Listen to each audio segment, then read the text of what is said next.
Assalamualaikum warahmatullahi wabarakatuh. Salam, Om Swastiastu, Namo Buddhaya, salam kebajikan dan selamat siang.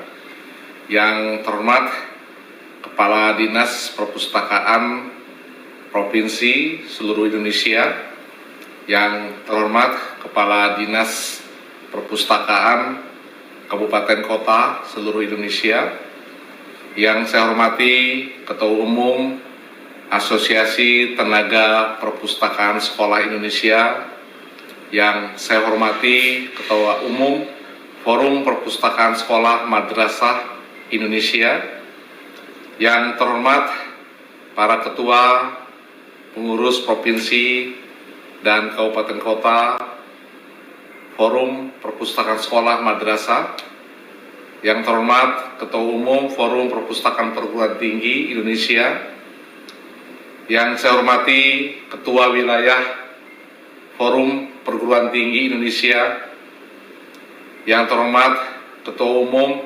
Asosiasi Perguruan Tinggi Swasta Indonesia, yang terhormat Ketua Asosiasi Perguruan Tinggi Swasta Indonesia, yang terhormat Ketua Umum Forum Komunikasi Perpustakaan Perguruan Tinggi Negeri, yang terhormat Ketua Umum dan Pengurus Asosiasi Perguruan Tinggi Islam, yang terhormat Ketua Umum dan Pengurus Forum Perpustakaan Perguruan Tinggi Muhammadiyah Aisyah, yang terhormat Pimpinan Tinggi Madya dan Pratama di lingkungan Perpustakaan Nasional, dan seluruh peserta yang berbahagia.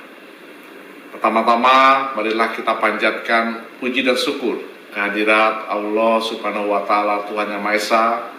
Berkat rahmat-Nya lah kita dapat hadir dalam acara sosialisasi aplikasi pendataan perpustakaan berbasis wilayah.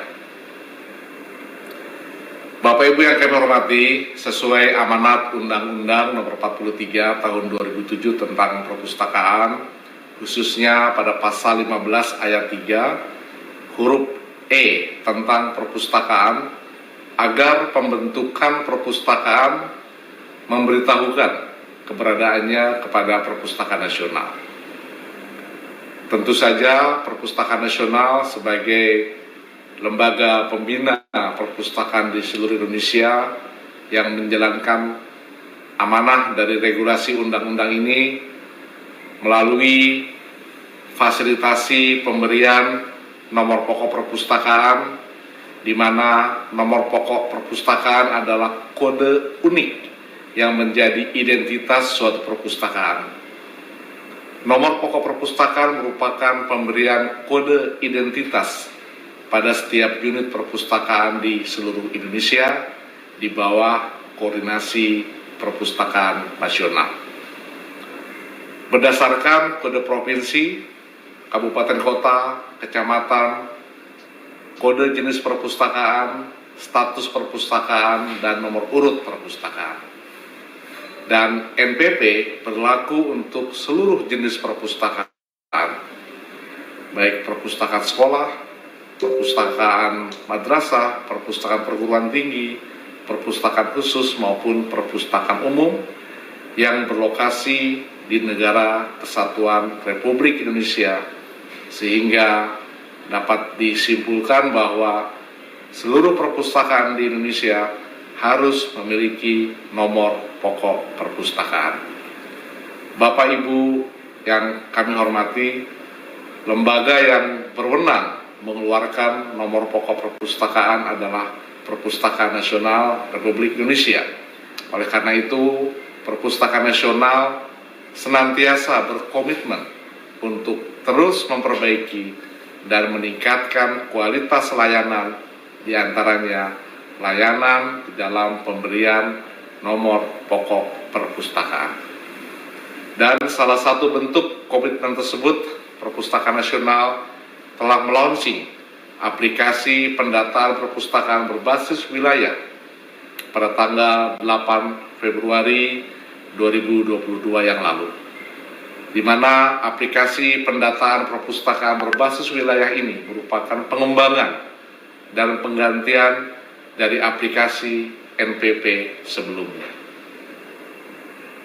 Hadirin yang kami hormati, salah satu tujuan dari pengembangan aplikasi ini adalah dalam rangka mewujudkan keterpaduan perencanaan, pelaksanaan, evaluasi, dan pengendalian pembangunan yang didukung dengan data yang akurat, mutakhir, terpadu, dan dapat dipertanggungjawabkan, serta mudah untuk diakses dan dibagi pakaikan, serta dikelola secara seksama, terintegrasi, dan berkelanjutan. Oleh karena itu, diperlukan perbaikan tata kelola data yang dihasilkan pemerintah melalui program Satu Data Indonesia yang diamanatkan di dalam program atau peraturan Presiden Republik Indonesia nomor 39 tahun 2019 tentang Satu Data Indonesia, dan menindaklanjuti peraturan Presiden Republik Indonesia nomor 39 tahun 2019 tentang Satu Data Indonesia. Maka Perpustakaan Nasional mengintegrasikan data terkait perpustakaan, sekolah, madrasah, dan perpustakaan perguruan tinggi yang dimiliki oleh stakeholder yang terkait dengan perpustakaan sekolah, madrasah, dan perpustakaan perguruan tinggi di seluruh Indonesia melalui aplikasi pendataan perpustakaan berbasis wilayah. Data perpustakaan yang valid dan senantiasa terupdate ini nantinya akan dijadikan sebagai salah satu data dukung di dalam pembuatan berbagai kebijakan di bidang perpustakaan, terutama untuk keperluan pembinaan, dan data ini juga dapat digunakan oleh semua pihak guna pengembangan perpustakaan. Hadirin yang kami hormati, sehubungan dengan hal ini tentu saja Perpustakaan Nasional melaksanakan kegiatan ini sosialisasi aplikasi pendataan perpustakaan berbasis wilayah. Pada saat launching aplikasi pendataan perpustakaan berbasis wilayah yang lalu, kami telah melakukan sosialisasi yang diperuntukkan bagi admin perpustakaan, baik di provinsi maupun kabupaten kota. Dan pada hari ini, sosialisasi aplikasi pendataan perpustakaan berbasis wilayah untuk perpustakaan sekolah, madrasah, dan perpustakaan perguruan tinggi.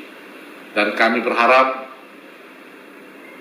para pustakawan, tenaga perpustakaan, dan Bapak Ibu sekalian ke depan dapat melaksanakan tugas ini dengan baik selaku admin maupun pengelola perpustakaan di masing-masing perpustakaan di daerah maupun di perpustakaan sekolah, madrasah, dan perpustakaan perguruan tinggi.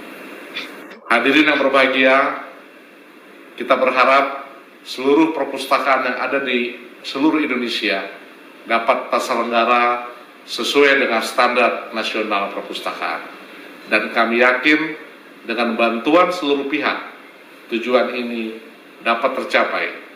Dan sekali lagi kami menyampaikan selamat mengikuti kegiatan sosialisasi aplikasi pendataan perpustakaan berbasis wilayah. Marilah kita sukseskan Satu Data Perpustakaan, dan semoga acara ini menjadi amal ibadah bagi Bapak Ibu sekalian. Terima kasih, kurang lebihnya mohon maaf. Wabillahi taufiq wal hidayah. Wassalamualaikum warahmatullahi wabarakatuh. Terima kasih kepada Bapak Dr. Andes Denny Kurniadi M. Hom atas sambutan dan pengarahan yang diberikan pada acara hari ini.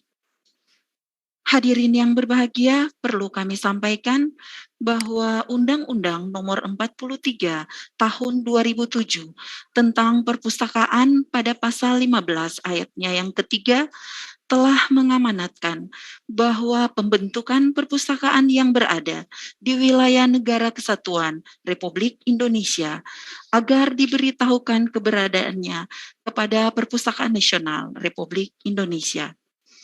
Perpustakaan yang telah terdaftar dalam aplikasi pendataan perpustakaan berbasis wilayah oleh Perpustakaan Nasional Republik Indonesia, maka telah menjalankan amanatnya dan dapat menjadi prioritas dalam program penerima pembinaan dan pengembangan urusan perpustakaan.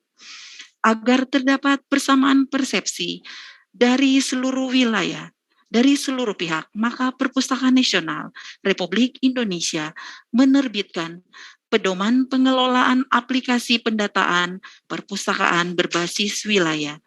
Untuk itu, marilah kita simak paparan tentang pedoman pengelolaan aplikasi pendataan perpustakaan berbasis wilayah yang akan disampaikan oleh Saudari Rati Nur Hidayah SIP, Pustakawan Ahli Pertama Perpustakaan Nasional Republik Indonesia. Kepada Mbak Rati, kami persilakan.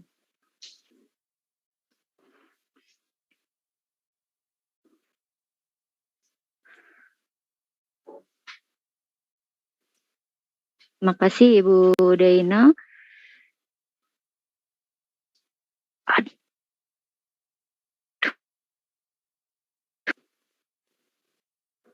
Apakah suara saya terdengar? Ya, terdengar Mbak Rati, bagus. Silakan. Iya, Assalamualaikum warahmatullahi wabarakatuh. Waalaikumsalam warahmatullahi wabarakatuh.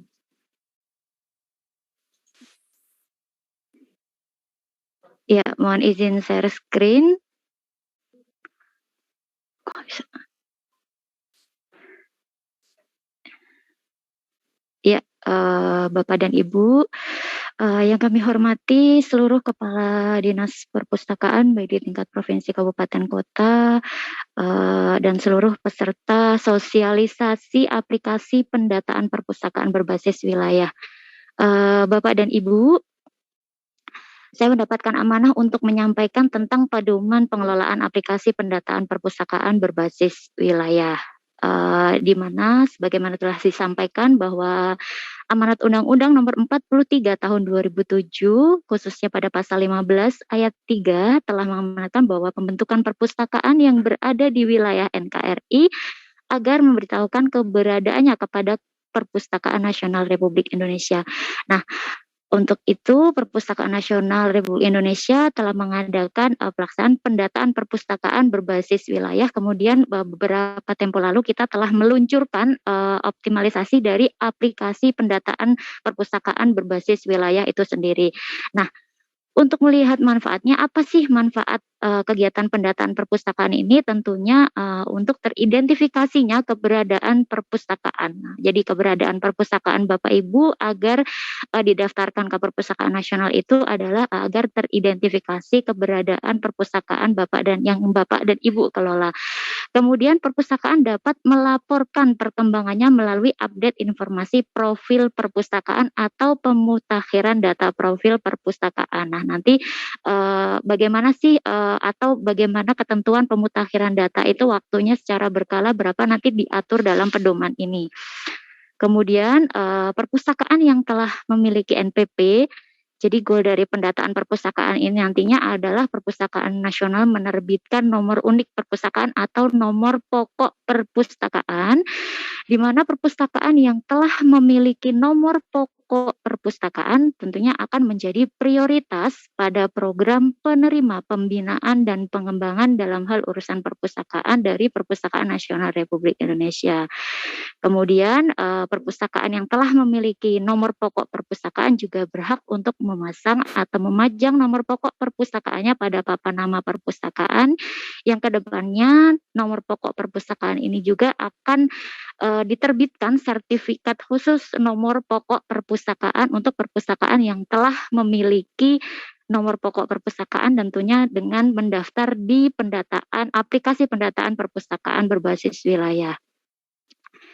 Kemudian tujuan dari pedoman ini disusun adalah untuk memberikan petunjuk agar terdapat persamaan persepsi ya, baik antara admin pusat, admin daerah provinsi ataupun kabupaten kota, dan juga untuk seluruh end user ya istilahnya perpustakaan, baik itu seluruh jenis perpustakaan, baik itu sekolah madrasah perguruan tinggi dalam hal ini untuk memberikan petunjuk dalam pelaksanaan kegiatan pendataan ini ke depan. Kemudian memberikan gambaran dan acuan dalam mengelola aplikasi pendataan berbasis wilayah.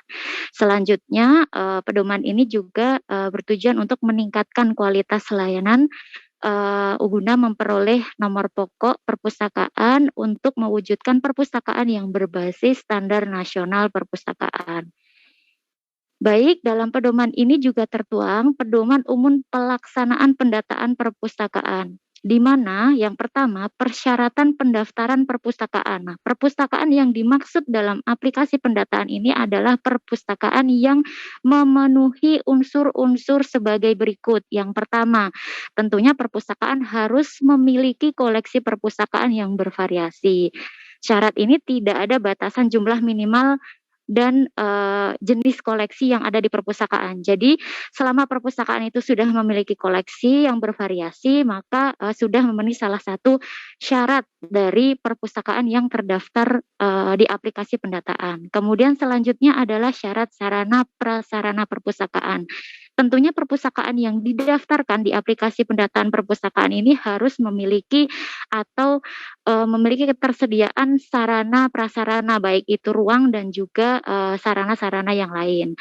Kemudian telah melakukan layanan rutin, tentunya tidak hanya gedung atau ruang perpustakaan dan koleksi saja, di mana perpustakaan yang didaftarkan di pendataan perpustakaan ini adalah perpustakaan yang telah melakukan layanan rutin. Nah, tentunya layanan itu akan melibatkan di syarat yang selanjutnya, yaitu tenaga pengelola. Nah, adanya interaksi antara tenaga pengelola dan juga pemustaka. Kemudian syarat selanjutnya adalah telah memiliki anggaran perpustakaan.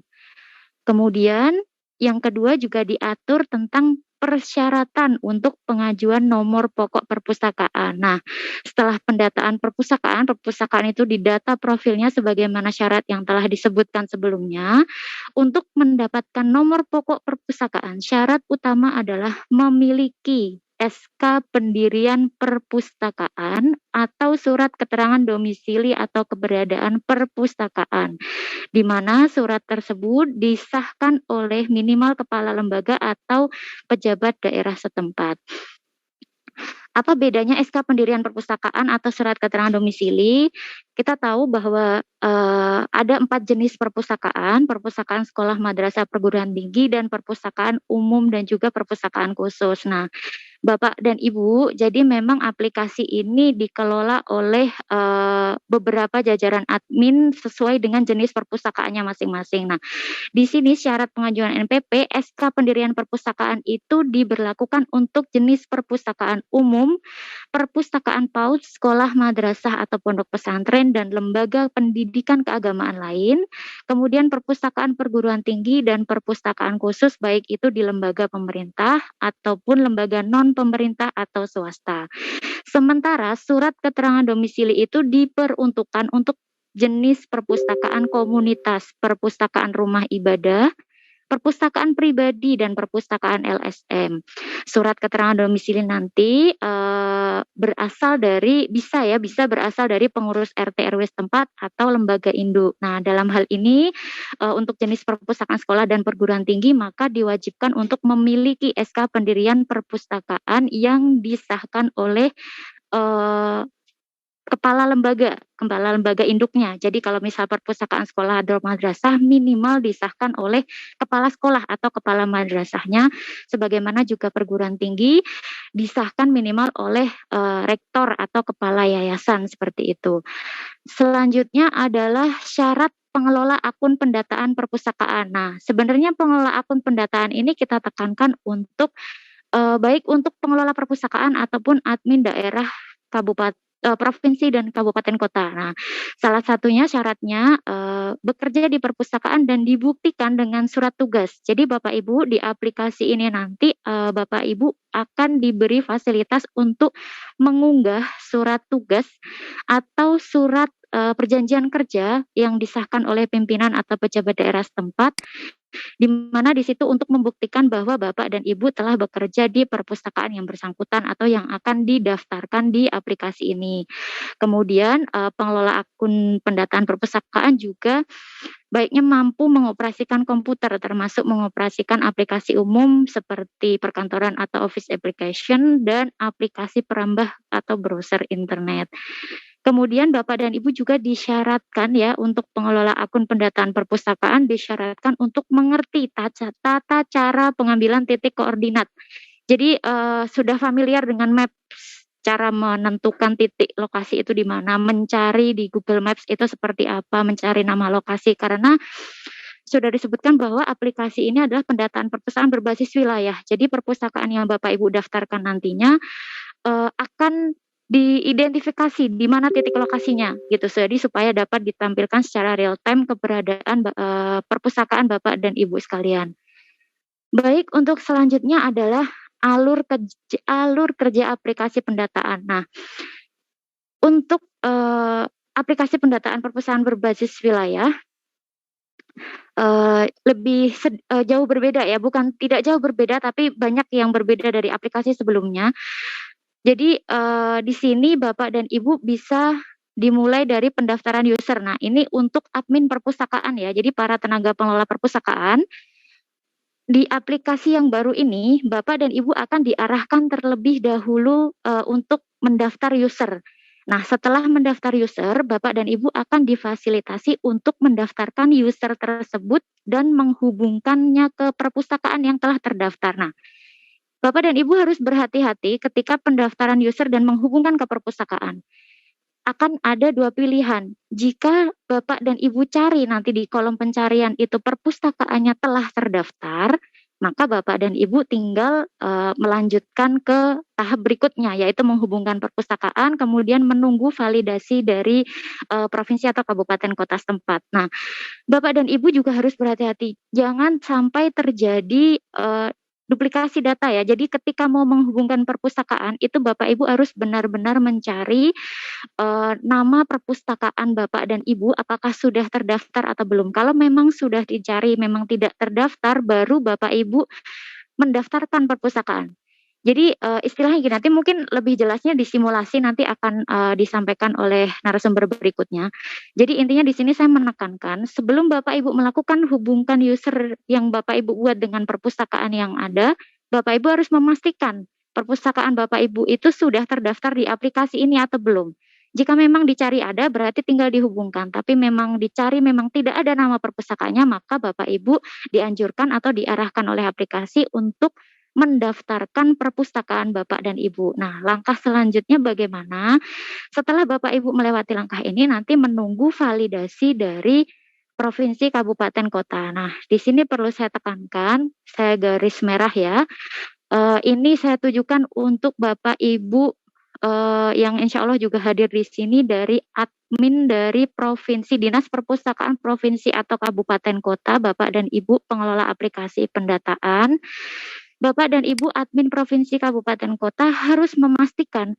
Jadi ketika Bapak dan Ibu menerima permohonan untuk menghubungkan perpustakaan, memvalidasi perpustakaan, itu sebelum Bapak Ibu setujui, Bapak Ibu cari dulu di direktorinya.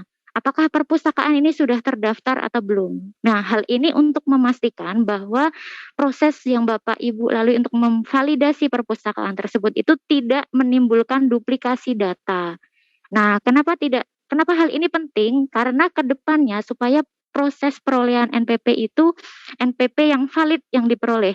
Karena ketika ada duplikasi data, maka nanti akan ada ketidakvalidasian NPP yang akan diperoleh perpustakaan tersebut. Jadi sekali lagi saya tekankan untuk admin provinsi, kabupaten, kota agar berhati-hati dalam melakukan validasi mensetujui perpustakaan yang didaftarkan oleh seluruh tenaga pengelola perpustakaan di wilayah binaannya. Jadi Bapak Ibu admin dari kabupaten, kota dan juga provinsi sebelum mensetujui ketika ada permohonan Bapak Ibu cari dulu di direktori perpustakaan. Apakah perpustakaan tersebut sudah terdaftar atau belum di aplikasi ini. Nah, kalau memang sudah terdaftar Bapak Ibu tolak karena nanti terjadi duplikasi data seperti itu. Jadi sekali lagi tolong dipastikan sebelum menyetujui Bapak Ibu harap cek dulu di direktori perpustakaan itu ada atau tidak. Kalau memang tidak ada, silahkan disetujui untuk kemudian nanti dilanjutkan diverifikasi oleh tim admin dari Perpusnas sesuai dengan jenis perpustakaannya. Kemudian setelah diverifikasi, nanti di akun user Bapak Ibu bisa melanjutkan ke tahap pengajuan NPP. Kemudian NPP itu nanti akan diverifikasi oleh tim Perpusnas, diterbitkan NPP dan juga e-sertifikatnya. Nah, ada yang baru lagi di aplikasi pendataan ini yaitu simulasi SNP. Apa itu SNP? Standar Nasional Perpustakaan. Nah, jadi setelah Bapak Ibu memperoleh NPP, kemudian melengkapi data profilnya, kemudian melakukan update kalau ada perubahan Bapak Ibu rajin mengupdate. Di sini Bapak Ibu bisa melakukan simulasi kesesuaian standar nasional perpustakaan secara umum. Jadi nanti Bapak dan Ibu bisa mengisi simulasi itu dan bisa melihat berapa persen perpustakaan yang Bapak Ibu kelola itu sesuai dengan SNP. Nah, hal ini untuk apa? Tentunya untuk persiapan Bapak dan Ibu. Jika memang perpustakaan Bapak Ibu sudah katakanlah hampir 90% sesuai dengan SNP atau bahkan 100% sudah sesuai dengan SNP, Bapak Ibu bisa mempersiapkan diri, mempersiapkan perpustakaan yang Bapak Ibu kelola untuk menghadapi akreditasi perpustakaan yang nantinya tentunya akan dinilai oleh tim asesor dari Direktorat Akreditasi Standarisasi Perpustakaan Nasional Republik Indonesia. Jadi ada yang berbeda dari aplikasi ini dari aplikasi sebelumnya, yaitu adanya simulasi kesesuaian. Jadi Bapak Ibu bisa mengukur seberapa jauh perpustakaan yang Bapak Ibu kelola sesuai dengan standar nasional perpustakaan. Nanti lebih rincinya akan dijelaskan di simulasi ya. Kemudian ketentuan umum pada masing-masing ruas. Nah, yang pertama ini seperti yang saya sebutkan sebelumnya, baik untuk Bapak Ibu pengelola aplikasi dari admin provinsi kabupaten kota ataupun tenaga pengelola perpustakaan, setiap melakukan pencarian nama perpustakaan khususnya itu untuk mengetikkan ya, hindari aktivitas copy paste karena nanti takutnya tidak ketemu terus menganggap oh belum terdaftar ya udah saya daftarkan aja. Nah, nanti ujung-ujungnya terjadi lagi duplikasi data. Nah, itu nanti dampaknya pada perolehan nomor NPP itu tadi. Jadi usahakan untuk mengetik manual, input manual, kata kuncinya itu yang dimasukkan cukup 1 atau 2 kata aja yang paling unik dari nama perpustakaan, atau jika memungkinkan Bapak Ibu bisa menggunakan menu filter. Jadi misal mencari dulu di provinsi mana, kabupaten mana, atau minimal provinsi aja deh. Takutnya mungkin yang sebelumnya, data yang sebelumnya salah, ada yang salah input kabupaten, kota, dan sebagainya. Nah, hati-hati juga penggunaan spasi. Jadi seperti contoh, Perpustakaan Menari SMA Negeri 1 Depok. Nah, Bapak Ibu bisa cari kata kunci Menari, atau Depok, atau Negeri Depok. Kalau nggak ketemu SMA Negeri Depok, ya SMAN 1 Depok. Jadi pastikan dulu pencariannya berulang-ulang dulu sampai benar-benar menemukan oh ternyata memang perpustakaan saya belum terdaftar, baru didaftarkan seperti itu. Ini juga berlaku untuk terutama untuk admin provinsi kabupaten kota sebelum menyetujui pendaftaran perpustakaan. Bapak Ibu memvalidasi perpustakaan itu memang ada di daerah wilayah binaan Bapak dan Ibu, pastikan dulu, berkali-kali mencari dulu, jangan sampai terjadi duplikasi data. Kemudian yang kedua adalah penulisan nomor telepon. Nah, nomor telepon yang di-input di aplikasi ini tentunya adalah nomor telepon yang dapat dihubungi. Jadi saya himbau juga untuk nggak asal-asalan untuk menginputkan nomor handphone, ya udahlah nomor HP saya aja lah. Ya udahlah nomor HP-nya siapa aja lah, jangan seperti itu. Jadi memang benar-benar nomor telepon yang aktif dihubungi, dan untuk penulisannya Bapak Ibu tidak perlu menyertakan simbol. Jadi misal kode area itu misal katakanlah DKI Jakarta 021, nggak perlu pakai kurung-kurung terus di strip dan lain sebagainya, kecuali ada ekstensi tertentu. Jadi biasanya yang sering seperti ini di perusahaan-perusahaan besar ya atau di perguruan tinggi biasanya. Jadi mungkin nanti ada ekstensi tersendiri untuk perpustakaan karena nomor teleponnya terpusat. Nah, silakan sertakan EXT titik dalam kurung nomor ekstensinya itu boleh. Tapi kalau memang nggak ada ekstensi, Bapak dan Ibu cukup memasukkan nomor teleponnya saja. Contoh 0218 sekian sekian sekian. Ekstensi dalam kurung baru nomor ekstensinya, atau kalau memang tidak ada ya cukup nomor telepon yang umum aja. Kemudian yang ketiga adalah email. Nah, baik email perpustakaan maupun ketika mendaftarkan user. Jadi kalau user itu akun stafnya ya Bu, tapi kalau pendaftaran perpustakaan itu nanti jadi dalam satu perpustakaan ini yang didaftarkan itu bisa dikelola oleh beberapa user. Nah, tentunya yang memiliki surat tugas untuk mengelola perpustakaan tersebut sebagaimana sudah disebutkan sebelumnya. Nah, untuk email ini baiknya juga email aktif, terutama email user ya, karena sistem kerja aplikasi ini nanti begitu Bapak dan Ibu mendaftar user pertama kali nih, saya daftar user dengan email bla bla bla bla @gmail.com. Itu untuk login ke situ nggak bisa langsung login setelah daftar. Nanti Bapak Ibu harus membuka email Bapak Ibu dulu, dicek. Di sana ada email konfirmasi dari aplikasi pendataan. Nanti Bapak Ibu klik dulu konfirmasi.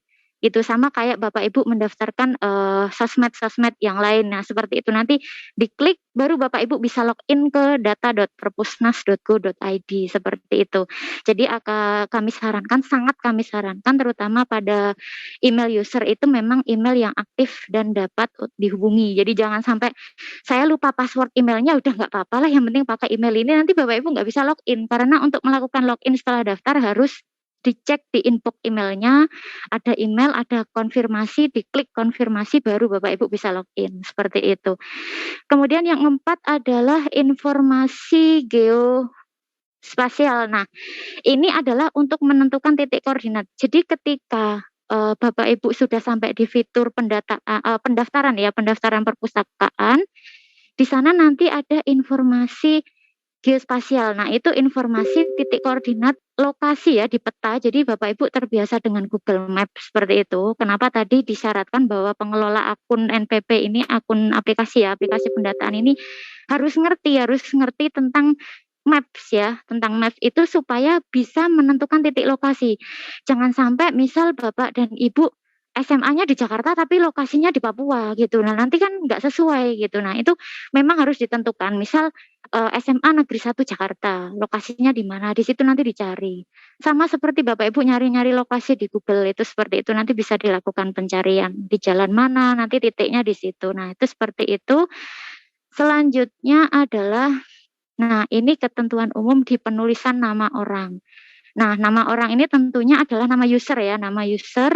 Nama user itu tidak perlu pakai gelar Bapak dan Ibu. Jadi misalnya ada gelarnya Anissa bla bla Eshum MSI bla bla, nggak usah ditulis gelarnya. Jadi cukup ditulis namanya aja. Kemudian untuk penulisan nama lembaga ini yang perlu diperhatikan. Jadi memang nama lembaga itu kita anjurkan di aplikasi ini ditulis secara lengkap. Jadi supaya memudahkan untuk pencarian ke depan. Memang ada beberapa nama lembaga yang masih disingkat. SMAN 1 Jakarta, SMAN 2 berapa, atau SMKN gitu-gitu. Nah, itu nanti ke depan setelah kami verifikasi, kami harapkan Bapak dan Ibu mengedit datanya sesuai dengan pedoman ini. Jadi kalau memang namanya masih SMAN 1 Depok, diganti S sekolah menengah atas negeri 1 Depok, seperti itu. Jadi kita tidak menganjurkan adanya singkatan di sini. Memang di sini saat ini masih sangat banyak yang singkatan-singkatan, tapi nanti karena sudah ada pedoman ini sebagai acuan Bapak dan Ibu sekalian, mohon dilakukan edit data itu diganti singkatannya diilangin, jadi dipanjangin semua, seperti itu. Itu untuk penulisan nama lembaga, dan yang paling krusial lagi adalah penulisan nama perpustakaan di luar nama lembaga induk. Nah, maksudnya gimana? Biasanya ini yang paling sering perpustakaan sekolah. Jadi biasanya di lembaga itu perpustakaannya punya nama. Loh, ini keren banget. Jadi SD 1 Jakarta, SD Negeri 1 Jakarta. Nanti nama perpustakaannya Perpustakaan Cemara. Nah, itu baiknya ditulis lengkap ya Bapak dan Ibu. Jadi supaya ke depan kalau terjadi perubahan staf, kemudian akun usernya itu nanti entah ditinggal atau enggak, ataupun enggak kan bisa bikin user baru, menghubungkan dengan perpustakaan tersebut, itu lebih mudah untuk mencari, seperti itu. Jadi nama perpustakaannya apa, ditulis lengkap, sekali lagi jangan menyertakan singkatan. Jadi jangan cuma Perpustakaan Gajah Dewantara, dah gitu tok. Lalu lembaganya mana? Nanti lembaganya kan ditulis nama lembaga, makanya diikuti dengan nama lembaganya supaya lebih lengkap seperti itu. Nanti kan ke depan NPP ini kan ada sertifikatnya. Jadi ketika sertifikat itu dicetak supaya bagus gitu hasilnya. Jadi namanya selengkap mungkin, sevalid mungkin.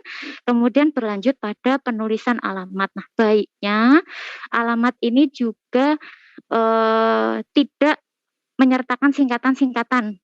Misal Jalan Taman Malaka Selatan, jangan JLN, TMN, MLK gitu-gitu bingung kita Bu. Jadi nanti supaya meskipun sudah ada titik koordinatnya, tapi kita anjurkan di pedoman ini kita buat untuk acuan bersama supaya serempak. Jadi ditulis tanpa singkatan ya ditulis lengkap Jalan Taman Malaka Selatan nomor sekian seperti itu. Tanpa mengulang kembali kelurahan desa kecamatan karena di kelurahan desa kecamatan itu kan di atasnya sudah ada pilihannya. Nah, kalau nama lokasinya nggak ada jalannya gimana gitu kan biasanya ada yang kayak di desa saya nih saya nggak ada jalan nama jalannya tuh nggak ada. Nah itu ya cukup ditulis aja misal RT ini RW ini, dusun ini. Nah, kalau pilihan desanya kan sudah ada di situ. Nah, nanti kan titik lokasinya lebih bisa menjelaskan. Biasanya kalau di Google itu kalau nggak ada jalannya, biasanya ada tulisannya An-Nimrud gitu. Kayak rumah saya tuh nggak ada jalannya tuh An-Nimrud gitu-gitu. Nah, itu nggak apa-apa. Nah, yang penting nanti di kolom alamat ya ditulis aja RT sekian, RW sekian, dusun ini. Nah, nanti untuk desa kalau atau kelurahan, kecamatan dan lain-lain itu ngisi di atasnya, ruas atasnya udah ada pilihannya masing-masing. Seperti itu. Kemudian nah, ini yang lebih penting lagi. Jadi setelah mendaftarkan perpustakaan atau menghubungkan ya dari user ke perpustakaan, nah itu yang belum punya NPP baru masuk di step pengajuan NPP. Nah, ini saya jelasin dulu untuk sekolah madrasah. Nah, jadi untuk mengajukan NPP itu nanti akan ada beberapa ruas ya yang diisi. Nah, di sini sudah ada penjelasannya Bapak dan Ibu. Bisa lihat ada beberapa ruas yang wajib untuk diisi dan ada juga yang tidak wajib. Nah, sebenarnya untuk jenis perpustakaan sekolah itu semua ruas wajib diisi. Nah, kecuali yang website karena kalau untuk website itu memang ada perpustakaan sekolah yang sudah punya website, ada yang belum. Jadi memang tidak kita wajibkan. Nah, ini yang sering kita jumpai adalah seperti jumlah tenaga perpustakaan. Nah, jumlah tenaga pustakawan ini wajib diisi, tapi tolong jangan cuma diisi strip semua. Jadi pernah dijumpai juga, ya udahlah, yang penting diisi aja pakai apa aja. Nah, di situ baiknya memang diisi sesuai dengan kondisi perpustakaan Bapak Ibu. Nah, untuk tenaga perpustakaan ini, tenaga perpustakaan itu sebenarnya pilihannya nanti banyak. Ada yang jenjang pendidikan SD, SMP, SMA dan seterusnya sampai S3. Nah, itu kalau memang nggak ada ya di strip nggak apa-apa atau 0 gitu. Tapi kalau memang ada ditulis misal di perpustakaan SD ini jumlah tenaga perpustakaannya yang berpendidikan D3 ada 2 orang atau ada 1 orang ya ditulis beneran ditulis gitu jangan cuma dikosongi. Nanti takutnya kita tolak Bapak Ibu. Jadi beberapa jajaran admin nanti akan melihat betul bagaimana pengisian. Jadi kita nggak cuma verifikasi, oh yang penting semuanya penuh diisi, apapun isinya. Nah, kita perhatiin betul Bapak Ibu. Jadi nanti jajaran admin itu akan memperhatikan apa yang Bapak Ibu isikan di situ. Jadi jangan sampai misal tahun berdiri perpustakaan, cuma diisi strip, cuma diisi ini. Nah, itu karena salah satu syaratnya itu kan SK pendirian. Jadi jangan cuma diisi asal-asalan seperti itu. Kemudian begitu pula untuk jenis perpustakaan perguruan tinggi ini ruasnya jauh lebih banyak. Secara keseluruhan memang wajib untuk diisi kecuali visi dan misi perpustakaan itu opsional. Kemudian website juga opsional sama dengan perpustakaan sekolah.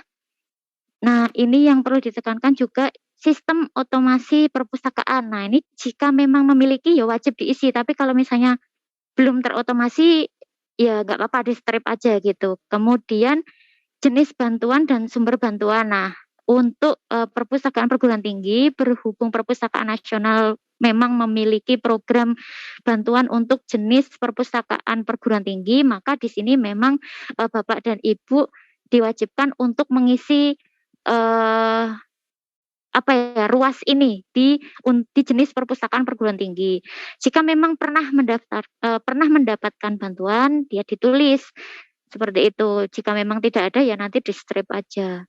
Kemudian selanjutnya adalah, nah ini yang saya sebut pemutakhiran informasi perpustakaan. Nah, update profil perpustakaan ini baiknya wajib dilakukan sekurang-kurangnya 1 tahun sekali. Tapi kalau misal memang sewaktu-waktu secara berkala ada perubahan, diupdate, rajin ngupdate, ya akan jauh lebih bagus gitu. Karena memang di aplikasi ini nanti kan akan tampil secara real time ya kondisi perpustakaan Bapak Ibu. Misal perpustakaan SMA 3 Jakarta. Nah, itu di atas itu nanti tuh ada update informasinya. Oh, jumlah koleksinya sekian. Oh, ternyata tenaganya ada tambahan tenaga perpustakaan sekian atau anggarannya berubah menjadi sekian. Nah, seperti itu baiknya memang diupdate secara berkala, tapi kita wajibkan di pedoman ini sekurang-kurangnya adalah 1 tahun sekali. Nah, untuk apa hal ini dilakukan? Karena hal ini dilakukan sebagai dasar pertimbangan dalam pengambilan kebijakan pemerintah bidang pengembangan perpustakaan di Indonesia. Jadi seperti contoh perpustakaan perguruan tinggi ini, oh koleksinya kurang, oh ternyata sekarang sudah mendapat kurang, oh tahun lalu belum mendapat bantuan, oh ternyata sekarang mendapat bantuan dan lain sebagainya. Kemudian setelah pemutakhiran adalah, nah di aplikasi ini sekarang ya kita kembangkan segala kendala yang terjadi terhadap layanan aplikasi ini bisa konsultasikan ya, intinya dilaporkan melalui beberapa layanan. Jadi di dalam aplikasi ketika Bapak dan Ibu nanti mengunjungi data.perpusnas.go.id itu ada fitur FAQ. Nah, itu biasanya berisi pertanyaan yang sering ajukan ya. Sering berulang-ulang beberapa orang mengajukan pertanyaan yang sama. Nah, kita ada fitur FAQ di sana, silahkan dicoba. Kemudian lebih intens lagi kita ada pengaduan. Nah, fitur pengaduan ini lebih kompleks. Nanti Bapak Ibu di data.perpusnas nanti disimulasi dijelaskan narasumber berikutnya. Itu ada layanan pengaduan, Bapak dan Ibu bisa input email, nama email di situ dan juga melaporkan masalah apa yang akan yang terjadi ya, yang ingin dilaporkan. Bisa juga melampirkan file. Jadi entah screenshot, entah PDF, nah itu bisa dilampirkan di situ, diadukan ke kami, jajaran admin, nanti akan kami balas ya. Nah, balasan kami dari sistem pengaduan ini, dari laporan pengaduan yang Bapak Ibu adukan itu berbalas di email. Nah, nanti di pengaduan itu kan ada memasukkan email Bapak dan Ibu. Nah, ketika kita balas itu nanti akan otomatis masuk ke dalam inbox email Bapak dan Ibu, jadi bisa dicek di sana. Nah, ini sistemnya seperti itu. Nah, ada lagi yang lebih interaktif lagi itu yaitu live chat. Jadi nanti untuk live chat ini memang nggak 24 jam ya, karena beberapa admin kita itu apa ya istilahnya mengelola beberapa kegiatan juga. Jadi untuk live chat ini memang pada saat ini kita batasi pada pukul 9 sampai dengan jam 12. Jadi nanti Bapak dan Ibu beberapa waktu ke depan kalau misalnya mau nanya konsultasi lewat live chat bisa dibalas langsung dan sebagainya, silahkan chat pada pukul 9 sampai dengan jam 12. Itu nanti pasti dibalas, ada admin yang balas. Di situ nanti mungkin ada kendala apa Bapak dan Ibu bisa lakukan. Nah, dengan kondisi tiga layanan ini tidak dapat digunakan, berarti sistemnya nggak bisa diakses ya. Bapak dan Ibu akses data.perpusnas, oh nggak bisa. Bapak dan Ibu bisa catat emailnya, nanti Bapak Ibu laporkan. Misal sistemnya tidak dapat diakses, nah silahkan di email ke npp@perpusnas.go.id nanti supaya tim kami melakukan perbaikan ya atas kendala dari aplikasi yang tidak dapat diakses. Nah, kiranya seperti itu Bapak dan Ibu. Jika penjelasan saya ada yang terlewat, Bapak dan Ibu bisa mengunduh pedoman di data.perpusnas.go.id di menu unduhan. Nanti di menu unduhan ini Bapak dan Ibu bisa mendownload pedomannya secara lebih lengkap. Silahkan diunduh, silahkan dipelajari, dibaca. Kemudian Bapak dan Ibu kelola aplikasi ini benar-benar sesuai dengan pedoman yang sudah disusun oleh tim Perpusnas. Seperti itu. Ya, sebelum saya tutup dan saya kembalikan ke MC, tak bacain pantun dulu. As always. Pergi tamasya ke Balikpapan, tak lupa bawa buku untuk dibaca. Kelola aplikasi pendataan sesuai pedoman, kita wujudkan satu data perpustakaan Indonesia. Matur nuwun, terima kasih. Saya kembalikan ke MC. Assalamualaikum warahmatullahi wabarakatuh. Waalaikumsalam warahmatullahi wabarakatuh. Terima kasih Mbak Rati atas paparan pada siang hari ini. Semoga pedoman yang sudah disampaikan dapat membantu Bapak Ibu dalam pengisian data di aplikasi. Dan untuk lebih jelasnya, kita akan lanjutkan melalui simulasi yang akan dipandu oleh Mas Abi Rafdi Ramadan S-Home, Pustakawan Ahli Pertama Perpustakaan Nasional Republik Indonesia. Kepada Mas Abi, kami persilakan. Baik, terima kasih Ibu Dena. Suara saya terdengar ya? Iya, terdengar. Baik. Jelas Mas, silakan. Oke. Assalamualaikum warahmatullahi wabarakatuh. Selamat pagi Bapak Ibu semua. Jadi hari ini saya akan mencoba melakukan simulasi aplikasi pendataan berbasis wilayah. Jadi di sini saya akan mencoba memberikan tahapan-tahapan yang akan Bapak Ibu bisa lakukan nantinya di aplikasi ini. Tapi harapannya adalah Bapak Ibu melakukan simulasi ini pada saat selesai pelatihan, karena nantinya saya juga akan langsung mencoba di website perpustakaannya, website data.perpusnas.go.id, agar tidak terlalu banyak beban websitenya. Jadi harapannya Bapak Ibu bisa mencoba simulasi ini pada saat nanti saja gitu. Jadi dilihat dulu bagaimana tahapan-tahapan yang ada di aplikasi ini, baru nanti Bapak Ibu coba. Sebelumnya perkenalkan, saya Abi Rafdi Ramadan. Saya adalah pustakawan ahli pertama di Perpustakaan Nasional Republik Indonesia. Kebetulan saya juga adalah wali data dari Pusat Pengembangan Perpustakaan Sekolah, Madrasah, dan Perguruan Tinggi. Dan pada tahun ini menjadi salah satu yang bertanggung jawab untuk mengelola data di perpustakaan sekolah pada umumnya. Oke, jadi di sini target dari simulasi ini adalah akan disimulasikan berbagai kemungkinan yang akan terjadi dan solusi dari permasalahan-permasalahan yang mungkin akan muncul. Lalu simulasi ini akan dimulai dari registrasi akun user hingga simulasi SNP. Sebelum itu, agar membantu kita dalam melakukan simulasi ini, perkenalkan dulu teman-teman saya yang akan membantu di simulasi ini.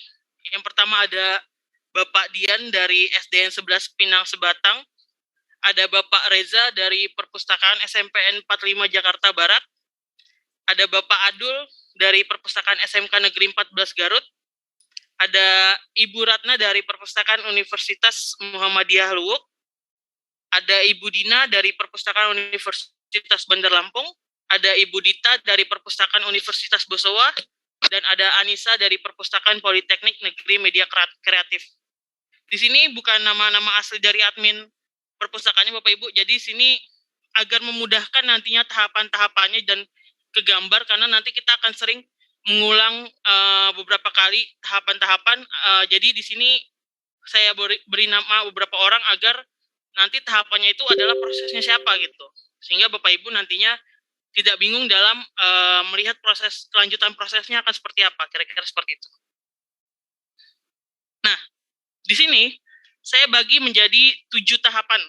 Jadi yang pertama itu teman-teman kita ini masih di tahap 0, yaitu belum sama sekali mengakses aplikasi.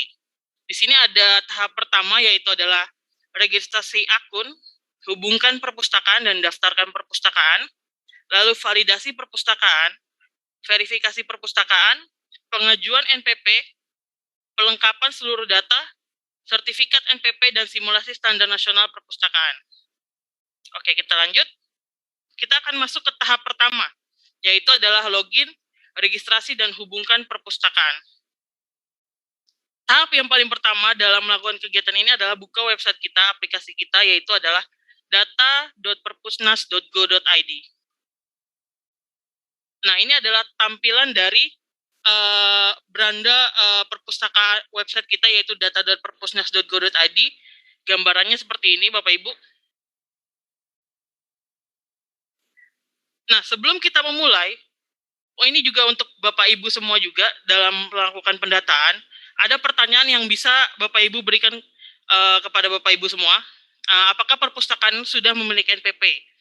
Nah, di sini Bapak Dian, Bapak Reza, dan Bapak Adul ini sudah memiliki NPP. Sedangkan ibu-ibu ini, Ibu Ratna, Dina, Dita, dan Anissa ini belum memiliki NPP.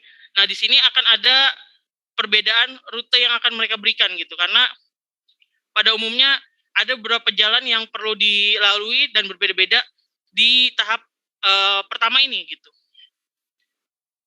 Nah, pertanyaan selanjutnya, saya akan berfokus kepada yang bapak-bapak dulu. Jika sudah memiliki NPP, apakah ingat password dari aplikasi NPP yang lama gitu? Nah, di sini Bapak Dian mengingat NPP-nya dan passwordnya, sedangkan Bapak Reza dan Bapak Adul tidak mengingat passwordnya. Di sini kita akan mulai dari Bapak Dian. Jadi Bapak Dian ini ingat NPP dan ingat passwordnya. Nah, bagi Bapak Ibu yang seperti Bapak Dian, ini akan mudah. Jadi Bapak Ibu tinggal ke website tadi, ke data.perpusnas.go.id, lalu klik bagian masuk, lalu akan ada tampilan seperti ini. Di sini Bapak Ibu tinggal memasukkan NPP Bapak Ibu dan memasukkan password yang Bapak Ibu gunakan. Lalu diklik login. Nah, Bapak Dian sudah berhasil login di aplikasi ini. Nah, ini akan saya contohkan.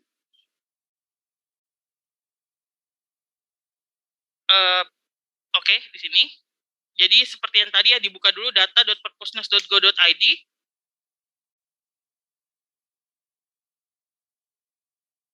Wah, udah lama aja nih.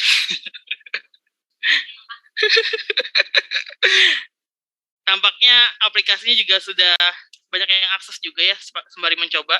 Di saya jadi agak sulit untuk melakukan simulasi langsung pada aplikasi ini karena banyak juga yang mengakses. Emang pada umumnya akses ini jam 9 sampai jam 12. Saya akan coba menunggu apakah bisa. Di sini bisa diklik yang di bagian kanan ini. Pointer saya kelihatan ya, pointer saya kelihatan. Oke, diklik masuk. Untuk Bapak Ibu yang sudah memiliki NPP dan ingat passwordnya, kayak gitu. Tapi sepertinya agak sulit ya, karena banyak yang mengakses juga sepertinya. Jadi saya akan melanjutkan presentasi aja. Nah, Bapak Dian ini sudah berhasil login di tahap pertama gitu. Jadi Bapak Dian ini sudah melewati tahap pertama. Jadi kita akan move on ke bapak-bapak yang lain. Nah, di sini ada kita balik lagi ke pertanyaan tadi. Jika sudah memiliki NPP, apakah ingat passwordnya? Nah, Bapak Dian tadi ingat dan dia sudah berhasil login. Jadi kita tidak mempermasalahkan Bapak Dian lagi. Nah, yang kita akan bahas adalah Bapak Reza dan Bapak Adul ini. Pertanyaan selanjutnya, jika Bapak Ibu sudah memiliki password tapi tidak ingat passwordnya, itu adalah apakah ingat email yang digunakan? Karena di sini akan ada tahapan yang berbeda. Nah, di sini Bapak Reza ingat, tapi Bapak Adul ternyata lupa mengenai emailnya. Nah, kita akan bahas Bapak Reza dulu. Bapak Reza ini dari Perpustakaan SMPN 45 Jakarta Barat. Dia ingat NPP-nya, lupa password-nya, tapi ingat emailnya. Kayak gitu. Nah, Bapak Ibu yang seperti Bapak Reza ini, baiknya seperti apa? Apa langkah yang perlu dilakukan? Yang pertama, seperti biasa, buka website data.perpusnas.go.id, lalu klik masuk, masih persis sama seperti Bapak Dian tadi. Klik masuk, lalu di halaman ini, Bapak Ibu bisa klik lupa kata sandi di sini. Jadi di sini karena Bapak Reza ini ingat emailnya, jadi Bapak Reza ini bisa menggunakan lupa kata sandi. Nah, di sini halamannya nanti akan memberikan tahapan riset kata sandi. Di sini Bapak Ibu tinggal memasukkan email yang digunakan oleh perpustakaannya. Nah, jika sudah diketik, lalu nantinya Bapak Ibu silakan cek inbox Bapak Ibu, lalu nanti dari aplikasi akan menginfokan bahwa kita sudah mengatur ulang kata sandinya gitu. Nah, di sini Bapak Ibu tinggal klik yang konfirmasi, lalu nanti akan diminta riset kata sandi dari kata sandi yang Bapak lupa tadinya. Jadi di sini bisa langsung membuat kata sandi yang baru. Di sini bisa diketikkan password. Passwordnya adalah minimal 8 karakter, harus ada huruf besar, harus ada huruf kecil, dan harus ada angka. Kayak gitu. Lalu konfirmasi kata sandi, pastikan datanya itu sama. Lalu di sini harusnya ada klik ubah kata sandi kayak gitu. Nah, saya akan coba prosesnya apakah aplikasinya sudah membaik. Nah, di sini saya bisa mempraktekkannya seperti Bapak Reza. Di sini saya akan menggunakan email saya pribadi. Nah, ini adalah email saya. Diklik di sini, masukkan email Bapak Ibu, lalu kirim tautan. Nah, ini untuk lupa kata sandi ini bukan hanya untuk user perpustakaan saja, tapi untuk user admin provinsi ataupun kabupaten ataupun admin pusat yang lupa terhadap passwordnya kayak gitu. Nah, di sini terdapat di bawah tautan kirim riset sudah muncul. Nah, kayak gitu berarti saya tinggal masuk ke email saya. Nah, di sini sudah ada tautannya. Lihat ya di sini. Seperti tadi yang saya sampaikan, di sini bisa langsung klik tombol berikut konfirmasi. Nah, di sini saya tinggal memasukkan password yang saya inginkan, yaitu 8 huruf, bukan satu, ada huruf besarnya, ada huruf kecilnya, dan ada angkanya. Kira-kira seperti itu. Lalu setelah saya memasukkan kata sandi yang baru, saya akan ubah kata sandi. Apakah berhasil? Oke, berhasil. Nah, seperti tahapan di sini, tadi Bapak Reza tinggal masuk lagi ke klik di masuk, lalu memasukkan NPP dan memasukkan passwordnya. Seperti itu. Nah, saya akan mencoba memasukkannya.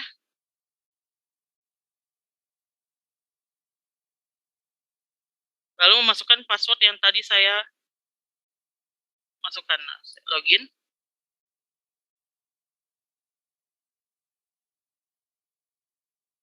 Nah, ini adalah salah satu akun untuk akun percobaan saya sebenarnya. Ini adalah salah satu akun admin perpustakaan, admin provinsi.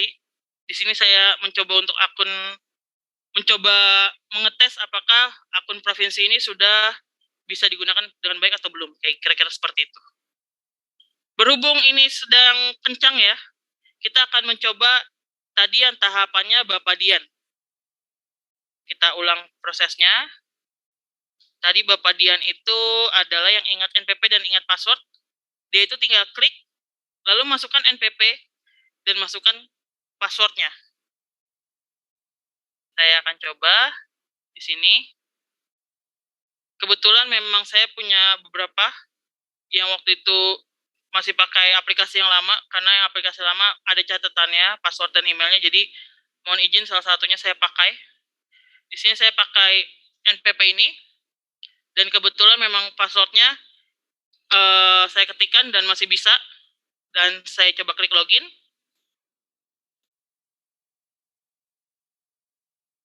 Nah, di sini seperti tadi Bapak Dian. Jadi kalau Bapak Ibu masih ingat email, masih ingat NPP dan masih ingat passwordnya yang lama, Bapak Ibu tinggal masuk ke aplikasi saja, kayak gitu.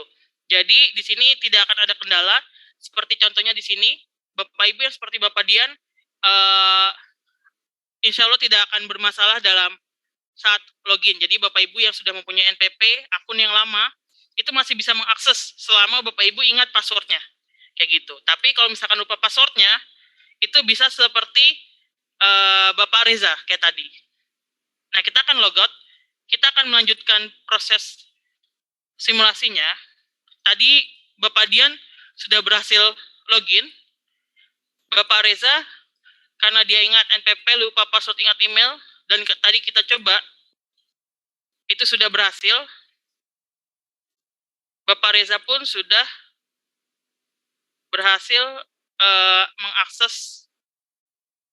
mengakses web dan akunnya, kayak gitu. Kita lanjut ke yang selanjutnya, adalah Bapak Adul. Bapak Adul ini kasusnya adalah dia itu ingat NPP-nya, tapi lupa password-nya dan lupa emailnya. Nah, tahapannya bagaimana untuk Bapak Ibu yang seperti Bapak Adul ini? Nah, di sini ada 2 tahapan yang bisa Bapak Ibu gunakan untuk mengetahui email yang Bapak gunakan atau bisa mengakses akun yang Bapak Ibu punya gitu. Yang pertama adalah menggunakan directory. Di sini seperti biasa, buka dulu websitenya, lalu di sini klik directory. Di sini akan tampilannya akan seperti ini. Nah, di kotak yang saya garis merahkan, di sini Bapak Ibu bisa melakukan filter terlebih dahulu agar memudahkan pencariannya. Oh, ini skip satu tahapan, nanti saya jelaskan di pada saat simulasi. Di sini karena tadi Bapak Adul ini adalah dari Garut, maka di sini provinsinya tinggal diklik aja di yang segitiga kebalik yang ada saya kotak merahkan, diklik, nanti diganti provinsinya dan kabupatennya. Nah, kalau sudah diganti, dia akan seperti ini. Jadi direktori-direktori yang ada ini akan hanya mencari perpustakaan-perpustakaan yang ada di Garut, kayak gitu. Lalu selanjutnya di sini Bapak Ibu tinggal mencari perpustakaan Bapak Ibu di kolom search. Nah, ini Bapak Ibu klik, lalu Bapak Ibu ketik. Nah, di sini saya mau menekankan lagi apa yang tadi dijelaskan oleh Ibu Rati.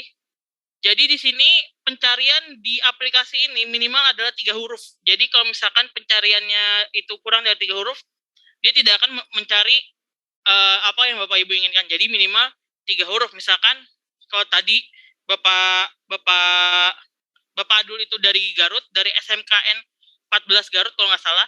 Kalau saya hanya ketik 14, itu dia tidak akan mencarikan gitu aplikasinya. Tapi minimal itu harus ada 3. Jadi misalkan 14 spasi Garut. Nah, itu dia akan baru mencarikan gitu. Nah, lalu setiap melakukan pencarian, ketikkan input atau entry 1-3 kata kunci dengan memasukkan 1 atau 2 kata paling unik dari nama perpustakaan. Jadi kalau Bapak Ibu yang kemarin, karena aplikasi yang lama itu tidak membedakan antara nama lembaga induk dan nama perpustakaan, maka kadang-kadang tercampur nih. Jadi Bapak Ibu harus coba dua-duanya. Misalkan contohnya di sini saya akan ambil contoh adalah perpustakaan UI. Perpustakaan UI itu mempunyai nama Crystal of Knowledge. Jadi di sini Bapak Ibu coba dicari dulu nama perpustakaannya. Nah, kalau UI itu Crystal of Knowledge, mungkin bisa dicari search-nya itu kristalnya gitu. Nah, ternyata tidak ketemu. Nah, habis itu baru mungkin cari Universitas Indonesia kayak gitu. Nah, itu adalah saran-saran yang bisa kita berikan pada saat Bapak Ibu mencari. Jadi jangan kalau bisa jangan mengkopas atau mengcopy paste data atau clipboard atau tulisan yang Bapak Ibu punya gitu, karena di pencarian ini lumayan sensitif. Jadi jika spasinya beda maka dia tidak akan ketemu, jika ketikanya berbeda pun tidak akan ketemu. Jadi harapannya di sini Bapak Ibu bisa mencari menggunakan ketikan dan mengulang prosesnya ini beberapa kali. Kira-kira kayak gitu. Nah, kita lanjut tadi ke Bapak Adul. Bapak Adul itu dari SMKN 14 Garut. Dia sudah memfilter provinsi dan kabupatennya. Lalu di sini tinggal di search saja, dicari ketikannya 14 Garut. Nah, nanti akan ditemukan datanya seperti ini. Sehingga nanti Bapak Ibu mempermudah Bapak Ibu untuk pencarian. Di sini jadinya ketahuan, oh di Garut untuk perpustakaan sekolah itu ada 2. Jadi ada SMAN 14 yang tulisannya 14. SMAN 14 Garut sama perpustakaan SMK Negeri 14 Garut. Nah, di sini sudah mudah mencarinya. Pak Adul tadi tinggal mengklik tulisan yang ada nama perpustakaannya. Lalu nanti di situ akan terinformasi data-datanya. NPP-nya keluar, alamatnya, provinsi, dan lain-lain akan keluar. Nah, tapi kendalanya di sini adalah ternyata emailnya Pak Adul ini tidak ada, sehingga di data yang lama email Pak Adul itu tidak ada, sehingga dia tidak bisa melakukan lupa password kayak gitu. Jadi ada tahapan lainnya selain mengecek email di directory. Tapi sebelum kita ke tahapan itu, kita akan mencoba melakukan apa yang tadi saya jelaskan. Jadi kita akan menggunakan directory. Bapak Ibu buka websitenya, lalu pilih directory. Nah, directory ini jika diklik, ini yang tahapan yang tadi saya jelaskan bahwa ini agak berbeda. Kalau diklik, nah ini dia ada jenis-jenisnya. Jadi ada jenis perpustakaan sekolah, perguruan tinggi, umum, khusus. Jadi pastikan Bapak Ibu membaca pedoman dan melihat apakah perpustakaan Bapak Ibu masuk jenis yang mana. Nah, kalau untuk perpustakaan umum, sekolah dan perguruan tinggi itu biasanya perbedaannya nggak jelas gitu kelihatan. Tapi mungkin yang bermasalah itu umum dan khusus kayak gitu. Saran saya adalah untuk Bapak Ibu yang ada di perpustakaan umum dan khusus, untuk memastikan pencarian Bapak Ibu, carilah di kedua direktori tersebut. Nah, di sini karena tadi Bapak Adul itu dari SMKN 14 Garut, maka kita akan memilih perpustakaan sekolah. Kita coba apakah bisa. Nampaknya belum bisa nih. Tapi seperti yang tadi, di sini akan tahapannya itu adalah setelah kita cari, dia itu akan seperti ini, kayak gitu. Saya coba cek lagi. Masih belum bisa ternyata. Oh, udah bisa. Nah, kita lanjutkan. Di sini, Bapak Ibu pilih provinsinya. Kalau Bapak Ibu pasti ingat daerah provinsi sampai kelurahan desanya. Nah, di sini saran saya juga, karena data dari aplikasi yang lama itu terkadang belum memiliki data yang detail sampai kecamatan sampai kelurahan, saran saya adalah gunakan provinsi. Kalau misalkan masih terlalu banyak, baru gunakan kota kabupaten, baru gunakan kecamatan dan kelurahan. Tapi saran saya hanya sampai kota kabupaten saja, karena pada umumnya datanya itu khawatirnya belum lengkap, atau kasus yang sering saya lihat juga itu adalah kecamatan atau kelurahannya itu berbeda kayak gitu. Nah, kita praktekkan yang tadi Bapak Adul, provinsinya karena beliau di Garut dari Jawa Barat, lalu kotanya di sini menunggu karena provinsinya tadi sudah diganti Jawa Barat. Nah, di sini kita cari Garut. Ada beberapa cara juga, misalkan kata kabupatennya sulit dicari gitu, Bapak Ibu tinggal ketik di keyboard saja gitu, Garut. Nah, nanti dia akan mencarikan kata-katanya. Nah, ini langsung tinggal diklik. Nanti direktori ini akan mencarikan seluruh perpustakaan sekolah yang ada di Garut. Nah, kalau kita lihat di sini ada 772 perpustakaan sekolah di Garut. Masih terlalu banyak, makanya tadi kita melakukan pencarian lagi. Seperti yang saya tekankan tadi, dalam pencarian itu dipastikan minimal pencarian 3 huruf dan menggunakan kata yang unik. Nah, karena Bapak Adul ini dari Garut dan yang unik itu mungkin SMK itu terlalu umum, Takutnya juga banyak kesalahan, misalkan ada yang ngetik SMK negeri, ada yang ngetik SMKN, maka resiko ketemunya itu kecil gitu. Makanya di sini baiknya adalah yang sudah jelas tidak ada kemungkinan perbedaan penulisan, yaitu adalah 14 kayak gitu. Maka saya cari 14. Tapi karena tadi hanya dia dikatakan bahwa minimal adalah 3 kata, maka di sini saya tambahkan spasi dan saya ketikkan Garutnya.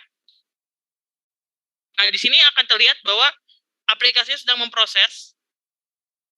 Dia akan mencari apakah ada perpustakaan yang dimaksud. Kayak gitu. Masih processing. Oke, sudah ketemu. Di sini tinggal diklik saja. Nah, tadi seperti saya lihat, kasih tahu bahwa di sini nanti akan muncul data-data dari perpustakaan SMK Negeri 14 Garut. Jadi di sini NPP-nya, alamatnya, provinsi, dan nomor telepon dan lain-lain. Jadi Bapak Ibu yang biasanya saya juga sering terima, saya lupa NPP, saya lupa NPP-nya gitu. Nah, disinilah cara ngeceknya di direktor ini. Tapi seperti tadi yang saya bilang bahwa ternyata emailnya Pak Adul ini nggak ada di data yang lama. Makanya dia tidak bisa melakukan lupa password seperti Bapak Reza. Maka dari itu, kita akan melakukan tahapan selanjutnya, dan ini bisa dibilang adalah cara terakhir untuk Bapak Ibu yang mempunyai NPP. Bukan cara terakhir. Salah satu cara, sebenarnya nanti ada tahapan lagi, hubungkan perpustakaan, tapi ini adalah salah satu cara untuk menghubungkan NPP-nya tanpa perlu tetap perlu registrasi user. Oh, nggak perlu. Tanpa perlu registrasi user kayak gitu. Nah, di sini kita akan melanjutkan perjalanan Bapak Adul setelah mencari dan dia ternyata tidak bisa mencari emailnya. Nah, di sini ada pengaduan. Di sini seperti yang tadi dijelaskan Ibu Ratih juga bahwa kita ada fitur pengaduan. Pengaduan ini selain berguna jika ada masalah-masalah yang terjadi pada aplikasi, tapi juga masalah yang terjadi kepada Bapak Adul. Dia punya NPP, akun NPP, tapi dia tidak bisa mengakses NPP-nya karena emailnya tidak ada, passwordnya dia lupa, jadi tidak ada cara dia untuk masuk. Maka caranya adalah pengaduan ini. Tahapannya bagaimana? Seperti biasa, buka website kita dulu, data.perpustakaan.go.id, lalu diklik bagian pengaduan di pojok kanan atas. Lalu, di sini akan ada muncul pop-up. Di pop-up ini akan ada beberapa data yang diperlukan. Nama, nomor telepon, email, lalu kategori pengaduannya apa, keterangan, lampiran, dan CAPTCHA. Nah, di keterangan ini, harapannya, Bapak Adul atau Bapak Ibu yang terkenal seperti Bapak Adul bisa mengakses NIP, NIK, nama, alamat, maksud saya adalah memasukkan data NIP atau NIK, nama, alamat, nomor telepon, email, nama perpustakaan, nama lembaga, dan NPP Bapak Ibu. Kayak gitu. Jadi di sini karena pada saat kita mengakses user, kita itu membutuhkan data-data ini untuk kita masukkan kayak gitu. Jadi ibaratnya ini kita edit kembali data usernya dan kita edit passwordnya. Maka data yang kita butuhkan dalam keterangan ini adalah ya ini semua gitu. Nah, di lampiran ini harapannya Bapak Ibu bisa memberikan file yang membuktikan bahwa Bapak Ibu itu adalah pemilik NPP tersebut, karena kita tidak ada lagi cara validasinya gitu. Kalau misalkan Bapak Ibu ingat passwordnya, itu kan adalah cara validasi. Nah, itu masih bisa. Atau email itu Bapak Ibu juga masih bisa kayak gitu. Tapi kalau misalkan menggunakan pengaduan ini tidak ada cara validasinya, maka dari itu kami membutuhkan upload bukti NPP. Nah, di sini Bapak Ibu setelah mengisi upload bukti NPP, CAPTCHA-nya juga udah diisi. Sorry, ini harusnya ada satu lagi nih di kotak merah sini. Pointer saya kelihatan ya, kelihatan. Lalu klik kirim pengaduan. Nah, contoh dari bukti NPP itu apa? pertama bisa screenshot foto dari mungkin pada sebelumnya pernah di print gitu, sertifikat NPP-nya. Seperti contohnya di sini adalah SMA Negeri 1 PPU. Atau bisa juga memberikan surat permohonan dari atasan atau pejabat struktural yang ada di perpustakaan Bapak Ibu. Jadi di sini bisa di-upload aja suratnya, permohonannya, sehingga kami bisa melihat bahwa oh iya benar Bapak Ibu yang memiliki data NPP tersebut. Jika nanti datanya itu sudah benar, maka Bapak Ibu akan di-email oleh admin pusat yang akan memberikan username dan password Bapak Ibu untuk mengakses datanya, kira-kira seperti itu. Mengakses akun perpustakaan Bapak Ibu.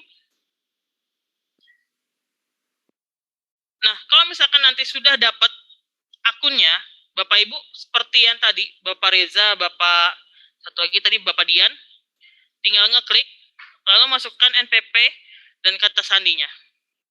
Lalu klik login. Oh sorry, ini harusnya salah nih. Saya revisi.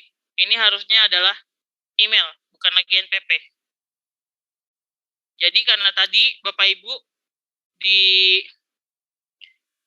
pengaduan itu mengisikan data ini, nanti di sini kita yang menjadi akses adalah emailnya gitu. Nah di sini Bapak Ibu bisa mengakses menggunakan email. Sebenarnya bisa email NPP, sorry. Dicoba aja dua-duanya, dicoba aja. Lalu nanti masukkan passwordnya, lalu login. Nah, Bapak Adul yang tadinya tidak ingat email dan passwordnya, sudah bisa mengakses data tersebut. Kira-kira seperti itu. Makanya di sini jadinya Bapak Adul bisa mengakses. Nah, saya akan coba melakukan tahapan yang tadi saya jelaskan, yaitu tahapan pengaduan. Kita akan balik. Oh, di sini ada. Klik di sini pengaduan.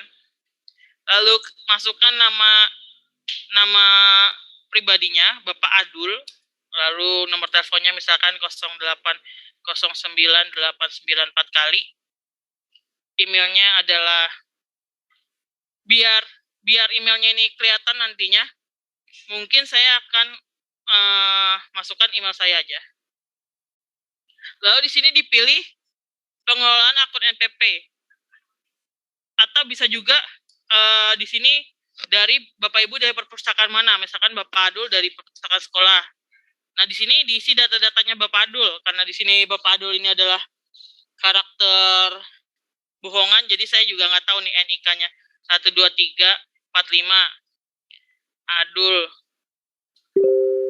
Abdul misalnya namanya ya. Adul gitu. Nah, ini semua datanya dimasukkan seperti tadi dijelaskan di pengaduan. NIP, nama, alamat, nomor telepon. Alamatnya Jalan Salemba Raya, nomor 28A. Lalu NIP, NIK, alamat, nomor telepon, email. Nah, ini telepon 0809894 kali. Lalu selanjutnya adalah email. Emailnya di sini email Bapak Adul yang akan digunakan nanti untuk mengakses NPP-nya, kayak gitu. Misalkan kita gunakan email yang sama yang kita akses di atas ya. gmail.com. Lalu selanjutnya nama perpustakaan, nama lembaga. Nama perpustakaannya pastikan tadi karena Bapak Adul ini sudah melihat di direktori datanya. Jadi kita lihat tadi nama perpustakaan Bapak Adul apa, saya lupa. Nama perpustakaannya di sini Perpustakaan SMK Negeri 14 Garut. Di sini pastikan namanya itu sama ya, karena nanti kita mencari persis dengan nama yang ada di pengaduan kayak gitu. Karena khawatirnya nanti namanya itu beda, itu akan terkendala. 14 Garut. Lalu ininya SMK Negeri 14 Garut. Lalu NPP-nya 3205, ya ini kita anggap aja 3205 H1001. Nah, di sini bisa di-browse lampirannya. Ini saya sebagai contoh aja ya. Misalkan ini tadi buktinya, di-open, lalu masukkan lampiran hanya berformat JPG dan PNG. Nah, ini tadi nyata karena di sini saya JPEG nggak bisa, jadi saya coba cari yang PNG. Ini sebagai contoh aja, kalau gitu saya cari file saya yang JPEG. Nah, ini ada PNG, kita coba. Udah bisa. Lalu di sini ILCW, kirim pengaduan. Nah, nanti tampilannya akan seperti ini. Pengaduan sudah diterima oleh admin. Nanti admin akan memverifikasi data tersebut, kayak gitu. Nah, kita lanjut ke tahapan selanjutnya, tahapan simulasi selanjutnya. Di sini kita asumsikan bahwa Pak Adul ini sudah disetujui permintaannya karena datanya sudah benar gitu. Jadi dia sudah membuktikan atau sudah diberikan surat dari atasannya. Gitu.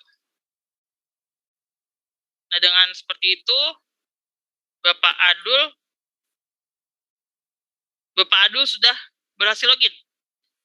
Kita akan balik lagi ke pertanyaan yang awal. Apakah perpustakaan sudah memiliki NPP? Nah, teman-teman yang sebelumnya sudah memiliki akun di aplikasi yang lama, dengan segala posibilitas yang saya pikirkan, itu adalah kemungkinan-kemungkinan yang terjadi.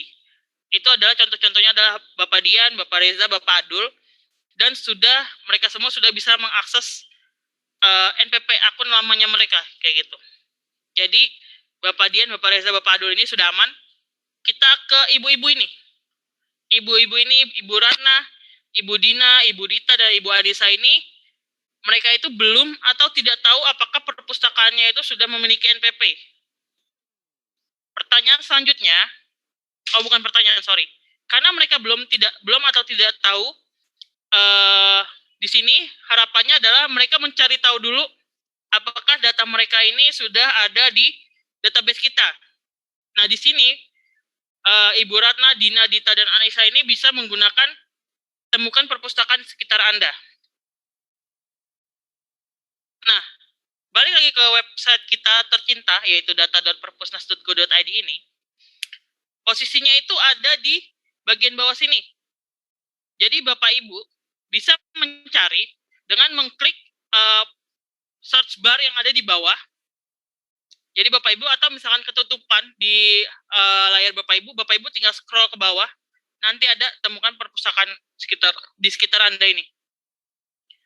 Nah, saya tekankan kembali bahwa pencarian itu 3 huruf.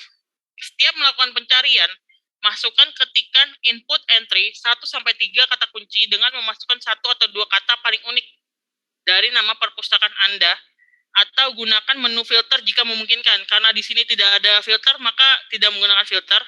Dan hati-hati dalam penggunaan spasi. Ulang pencarian beberapa kali dengan menambah atau mengurangi kata kunci. Lakukan pencarian dengan kata kunci lain. Nah, di sini saya akan mencoba salah satu karakter kita tadi yang tidak mempunyai NPP atau belum tahu, yaitu Ibu Ratna. Ibu Ratna ini tadi kalau misalnya kita lihat dia itu dari perpustakaan Universitas Muhammadiyah Luwuk. Makanya kita akan coba mencari perpustakaan Ibu Ratna ini di sini. Kita coba. Nah, pertama misalkan kita cari Muhammadiyah. Ternyata pas dicari, kita coba aja. Nah, kita ke website. Suka double sorenya. Kita ke website. Ini akan saya coba langsung. Seperti yang Bapak Ibu lihat di di browser saya, di layar tampilan saya tidak kelihatan di mana ada tadi pencariannya. Nah, itu ada di bagian bawah. Bapak Ibu tinggal scroll ke bawah, bisa menggunakan yang di ujung kanan ini, search bar ini, diklik, tarik ke bawah. Nah, di sini ada temukan perpustakaan di sekitar Anda.